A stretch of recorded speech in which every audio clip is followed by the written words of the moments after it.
4月30日是国际不打小孩日，每到这个时间，台南市拢会推动保护儿童相关的活动。市长王伟特特别出席伫台港国小记者会，向大众宣导联合国儿童权利公约，要宣导我们国际不打小孩日，也就是说落实联合国儿童权利公约。那事实上，小孩子打骂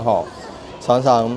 这个只是家长有时候一时的情绪发泄，但是对小孩子却会造成终身的负面影响。因此呢，我们还是要用这个开导沟通的方式，不是用打骂的方式。因此呢，我们特别对于儿童权利公约，除了不打骂之外，我们也不能够让孩子感到恐惧，让孩子感到无助。王伟特也以开案，再度提醒大众对着儿童保护袂当有小可放松，因为暴力对着囡仔伤害是真严重。毋茫司法会当勿往勿重，也期待凯是最后一个受到伤害囡仔。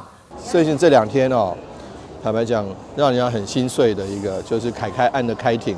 那连这个看惯了许多生离死别，看惯许多的伤害场面的台大的医师，在出庭作证的时候，都会泪流满面，觉得就是凯在这个过世前3个月，都是在生活在极度的恐惧、极度的伤害中间度过了。因此呢，我们特别的呼吁所有的爸爸妈妈以及孩子亲近的人，以及所有的老师，对孩子还是要付出爱心。你看凯案，想想其他的小孩。所以说，我们希望，凯是最后一个受虐最后一个受到伤害的这个孩子。我们希望我们的孩子永远能够生活在快乐的健康的环境中成长。